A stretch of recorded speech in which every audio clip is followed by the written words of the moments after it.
네, 1번부터 보도록 하죠. 1번에 봤더니 소리가 집에서 회사까지 출근할 때 집에서 2km 떨어진 버스 정류장까지 걸어간 후 버스를 타고 8km 이동하며 총 40분이 소요된다고 한다라고 했어요.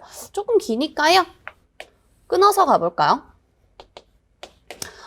소리가 집에서 회사까지 출근을 할 거래요. 근데 2km 떨어진 버스 정류장까지 일단 걸어갔대요. 그 다음에 여기서부터 버스를 타고 8km를 갔대요. 그래서 최종적으로는 40분이 소요됐다라고 되어 있어요. 어느 날 소리가 집에서 출발하여 500m를 걸어갔을 때 서류를 두고 온 것을 깨닫고 집으로 다시 돌아가 서류를 챙겨 출근을 했다. 이때 평소보다 10분이 더 소요됐을 때 버스의 속력은 소리가 걷는 속력과 버스의 속력은 일정하다라고 되어 있죠. 그러면 지금 여기서 봤을 때 문제가 하나 힌트를 뭐 줬어요? 집에서 출발해서 500m를 걸어갔을 때 두고 온 것을 깨닫고 다시 집으로 돌아갔다라는 거죠. 그럼 총 몇 미터를 걸은 거예요? 총 1000m를 걸었다라는 거죠. 1000m를 걸었을 때 시간이 얼마가 되더라? 총 10분이 더 소요됐다라는 건 10분이 더 걸렸다라는 거잖아요. 그러니까 그때 여기가 거리라고 하면 움직인 거리라고 하면 시간은 어떻게 되더라? 10분이 더 간 시간이 되더라라는 거잖아요.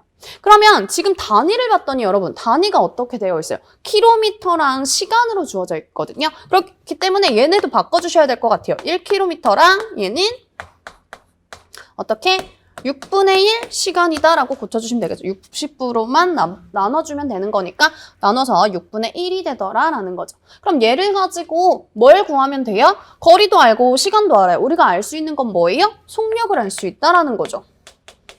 속력은 뭐예요? 시간분의 거리거든요.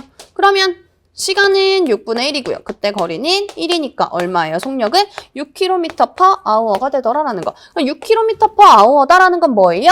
걸어갔을 때의 시간이 된다라는 거죠.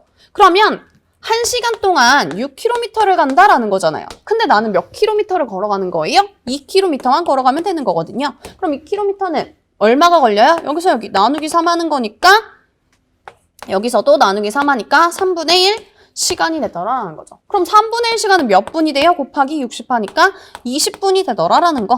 그럼 여기 몇 분? 20분이 된다. 그럼 자연스럽게 여기 40분이니까 여기 몇 분? 20분이 되겠다라는 거죠. 그러면 뭘 물어봤어요? 버스의 속력은 이라고 되어 있죠. 그러면 총 8km를 얼마? 20분에 걸쳐서 가요. 근데 20분이다라고 하면 안 되는 거죠. 왜? 시간 단위로 고쳐주셔야 된다고요. 그럼 얘 시간 단위로 다시 고치면 60분의 20이니까 3분의 1 시간이 되는 거죠. 그럼 속력은 어떻게 구해요? 시간분의 거리더라. 그럼 시간 얼마예요? 3분의 1이고 거리는 8이 되더라. 그래서 24km/h가 되더라. 정답 3번 되는 거죠. 그래서 지금 여기 문제는 거속시 문제거든요. 그렇게 복잡한 거속시에 속하지는 않아요. 그냥 문제에서 주어진 거 차근차근 그 상황에 맞춰서 바꿔주시면 답을 구할 수 있었던 문제기는 한데요. 거속시 같은 경우에는 사실 난이도가 굉장히 다양하게 존재한다라는 거. 쉬운 문제가 있는 반면에 또 굉장히 복잡한 문제로도 시험 문제에 나오기도 해요. 그러니까 거속시 같은 경우에는 여러분 내가 이거를 잘 한다라고 확신을 할 수 없는 게 문제에서 응용이 많이 되면 내가 아무리 잘하지만 시간이 조금 오래 걸릴 수도 있는 문제거든요. 그러니까 여러분들이 시험장에 갔을 때 이제 시험지를 받았을 때 그 문제를 보시고 어떻게 하자? 난이도를 확인해 보셔서 풀 수 있을지 아니면 조금 나중에 풀어야 되는지 정해서 풀어보시면 좋을 것 같아요. 혹시나 나는 응용 수리를 너무 못한다라고 한다면 거속시 적어도 식을 세울 수 있는 방법은 있거든요. 식을 세우는 방법 정도는 알려드릴게요. 어떻게 식을 세우시면 되냐면 쉽게 얘기하면 딱 두 가지를 찾아주시면 돼요. 첫 번째는 뭐냐? 같은 것을 찾아보는 거예요. 같은 시간, 같은 속력, 같은 거리 이런 것처럼 A가 움직인 거리랑 B가 움직인 거리가 같다라고 한다면 A가 움직인 거리 이꼴 B가 움직인 거리. 그럼 거리는 뭐예요? 속력 곱하기 시간이잖아요. 이거는 기본적으로 알고 계셔야 되거든요. 거속시 T자. 그럼 거리는 뭐예요? 속력 곱하기 시간이거든요. 그러면 A가 움직인 거리 곱하기 A가 움직인 시간은 B가 움직인 속력 곱하기 B가 움직인 시간 이렇게 해주시면 되겠죠. 그렇게 해서 식을 세울 수 있는 방법이 하나 있는 거고 그 다음에는 항상 같은 것이 주어지진 않거든요.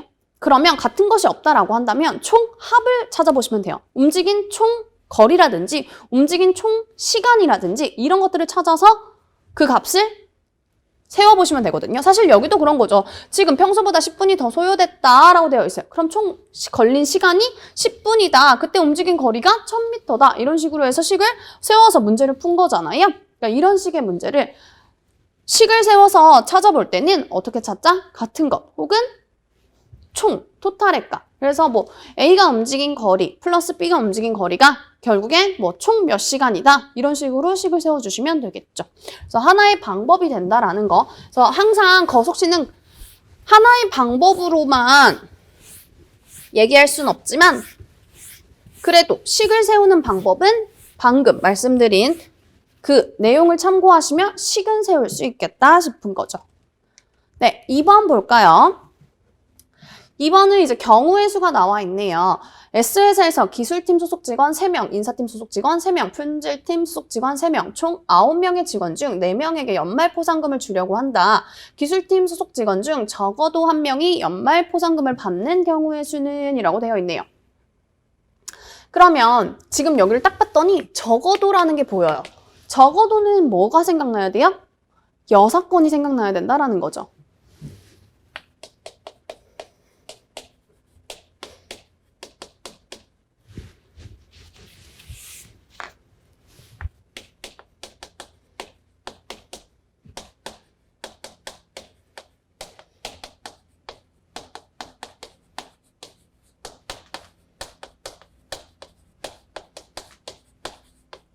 이거를 물어보고 있는 거거든요. 적어도 기술팀 1명이 포상금 받는 경우의 수다라는 거잖아요. 그러면 적어도라는 단어를 보면 6건으로 풀면 좀 빨리 풀 수 있지 않을까 싶은 거죠. 그러니까 6건이다라는 건 뭐예요? 그냥 이 사건을 구하기에는 너무 경우의 수가 많은 거죠. 지금 여기만 봐도 그래요. 적어도 1명이 연말 포상금을 받았다라는 건 1명이어도 되고 2명이어도 되고 3명이어도 된다라는 거거든요. 그럼 그 경우의 수를 다 생각을 해줘야 되니까 어때요? 당연히 시간이 더 오래 걸리겠죠. 그럼 그 반대 거를 생각을 해보자. 그러면 훨씬 더 간단하게 구할 수 있겠다라는 거죠. 대신에 반대 거를 생각을 하니까 얘는 어떻게 계산을 해줘야겠어요? 전체에서 빼주셔야 된다라는 거죠. 전체에서 빼주시면 돼요. 뭘 빼주냐? 뒤에 거 뒤집어 주시면 되거든요. 기술팀 1명이래요. 그럼 기술팀 모두가 될 거고요. 다음에 포상금을 받는 거니까 포상금을 받지 않는 경우의 수를 구해주시면 된다라는 거죠. 6건이죠. 그래서 이거 계산만 해주시면 될 것 같아요. 계산 한번 해볼게요. 일단 전체 볼까요? 전체는 뭐예요? 총 9명에서 4명을 뭐예요? 뽑으시면 되는 거죠. 그러면 여러분 A를 뽑고 B를 뽑나 B를 뽑고 A를 뽑나 어때요? 똑같거든요. 그럼 어떻게 하냐? 일단 4자리를 만들어요. 4개를 만들어요. 4명 뽑을 거니까 4자리를 만들고요. 그리고 나눠주시면 돼요. 뭐로? 얘네가 자리 바꾸는 경우의 수로. 왜? A랑 B랑 A랑 같은 것처럼 얘네가 이 안에서 자리를 바꾸는 건 어차피 똑같다라는 거잖아요. 자리 바꾸는 경우의 수 n팩이거든요. 몇 명이에요? 4명이니까 4팩이 되더라라는 거죠. 이걸로 나눠주시면 돼요. 그러면 여기 들어가는 경우의 수 몇 가지예요? 총 9가지, 8가지, 7가지, 6가지가 되더라라는 거죠. 얘가 전체 경우의 수가 되는 거고 빼주시면 되죠. 모두 기술팀이 아니다라는 건 인사팀 혹은 품질팀 6명 중에서 4명을 뽑으면 될 것 같거든요. 똑같이 그림 그리셔서 얘를 4팩으로 나눠주시면 되겠죠. 그 다음에 어떻게 되더라? 여기는 총 6명에서 뽑는 거니까 6, 5, 4, 3이 되더라라는 거죠. 그래서 이것만 계산을 해주시면 되거든요. 사실 얘가 뭐예요? 얘가 9C 4라는 거고 얘가 6C 4라는 건데요. 이런 조합이라는 이런 기호 모르셔도 된다고요. 꼭 아셔야만 문제를 푸는 건 아니거든요. 그래서 기본적으로 그냥 이렇게 틀을 만들어서 여기에다 대입을 하셔도 문제되지 않을 것 같다라는 거죠. 대신에 팩토리얼 계산은 아셔야죠. 팩토리얼 계산은 어떻게? 그 숫자로부터 1까지 내려주시면 돼요. 그러면 지금 4, 2, 8이 될 거고요. 다음에 여기는 3이 되네요. 다음에 4, 3 이렇게 지워지고 여기가 3이 되는 거죠. 그러면 여기 얼마예요?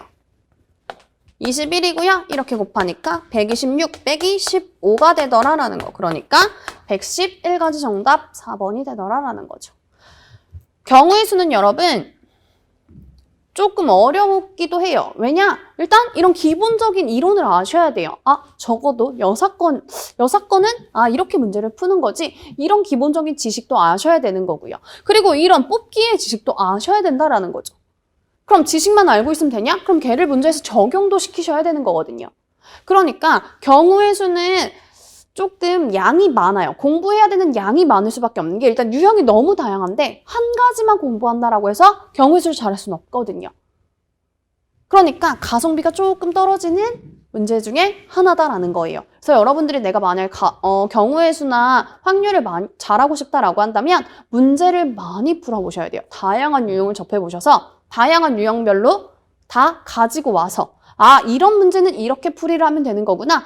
이런 문제는 또 이런 풀이가 가능하네. 이렇게 다양한 풀이 방법을 익혀 나가시는 방법밖에 없어요. 그래서 시험 문제에 다양하게 나오거든요. 왜냐? 응용이 너무 쉬워요, 여러분. 경우의 수는 응용이 너무 쉽기 때문에 시험 문제에 자주 출제되는 거거든요. 근데 그만큼 내가 공부해야 되는 양은 방대하다라는 거죠. 그래서 여러분들이 내가 좀 이런 거 가지고 가고 싶다라고 하신다면 경우의 수랑 확률 문제를 조금 더 찾아서 문제를 풀어보시는 게 더 좋을 것 같아요.